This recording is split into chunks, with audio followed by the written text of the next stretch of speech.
The Department of Education, Division of Lanao del Norte, remains committed to delivering accessible, quality, and liberating basic education and is guided by evidence in its decision-making process. The division has instituted several programs, projects, and activities to foster a culture of research as part of this evidence-based trust.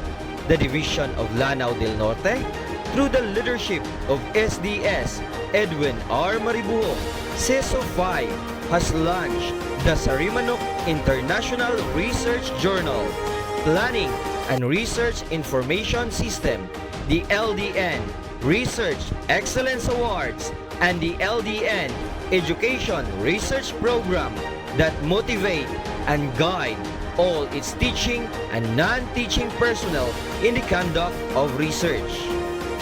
Over the years, DepEd Lanao del Norte has produced several researches that were approved by the Regional and Central Office and uploaded to the eSaliksik, the official repository of education research in the Department of Education.